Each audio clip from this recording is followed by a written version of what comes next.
for joining me today. It's Sandra here. We are just a little more than halfway through season 2 of my Shabuki Pot series. Thank you so much for your support so far. Halfway through, it's a good time for a mid-season break, and I thought I'd share with you a dessert recipe since some of you have been asking me to do some dessert recipes. So here I am with one of my favorite, apple crisp. So for most people, apple crisp is more of a fall time thing, but like apple pie and apple streusels, for me, apple crisp is more like an all year round thing. So if you're like me, you're gonna enjoy this one. Anyway, let's get started. Okay, so we're gonna start by peeling and cutting these 2 apples into bite-sized pieces.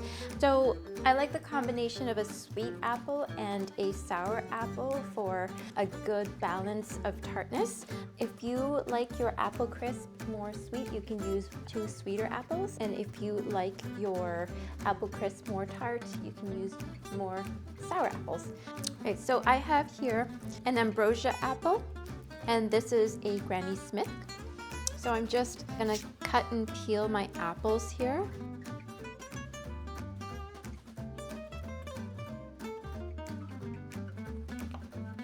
Okay, so I'm gonna toss in about 2 tablespoons of butter. Make sure that your butter has been softened because otherwise you won't be able to mix it in with the apples. I'm also going to add in 2 tablespoons of brown sugar and 1 teaspoon of cinnamon. And give that a stir. Then we're just going to let it rest while we carry on and do something else. So the tops of apple crisp are crunchy with bits of granola, so that's what we're going to be making next in our Shabuki pot. Okay, so I'm gonna add in 1/3 cup of quick oats. This might seem like a lot, but I really like the granola part, so there we go. Okay, so 1/3 cup,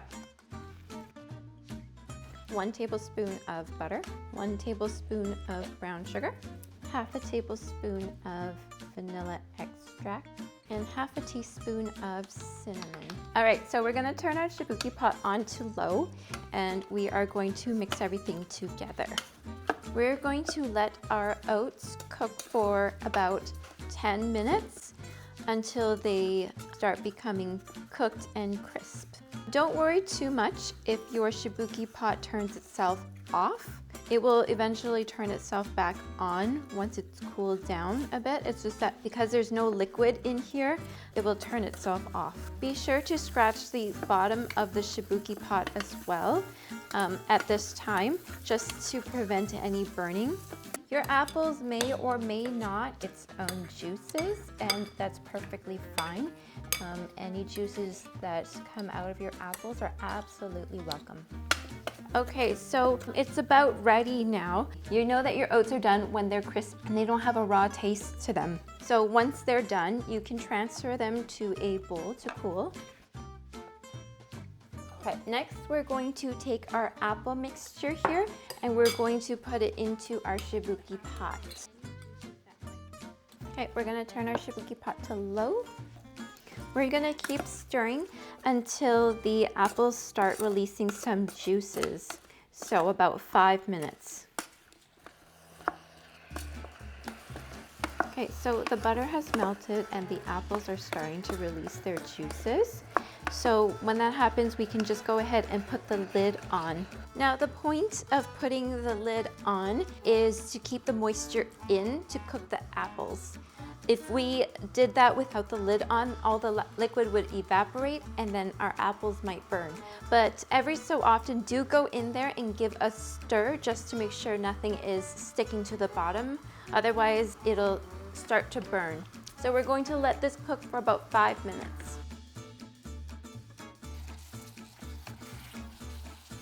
So I've opened this up and stirred it every minute just to make sure that there's nothing sticking on the bottom. So we've got about another minute or so left, and then we can see if the apples are to our consistency.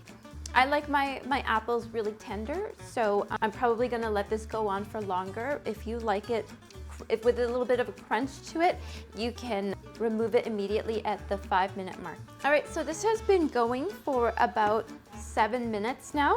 I'm going to lift the lid for the last time and just let it continue to simmer for a little bit until the sauce is just a little bit thicker.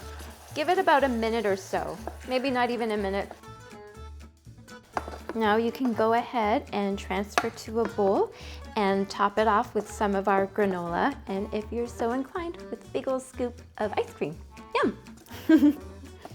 And here it is, friends, warm and delicious apple crisp made right in the Shabuki pot. Thank you again for joining me today. If you like my video, please click the like button and don't forget to subscribe for more fun food ideas. Until next time, friends. Mwah!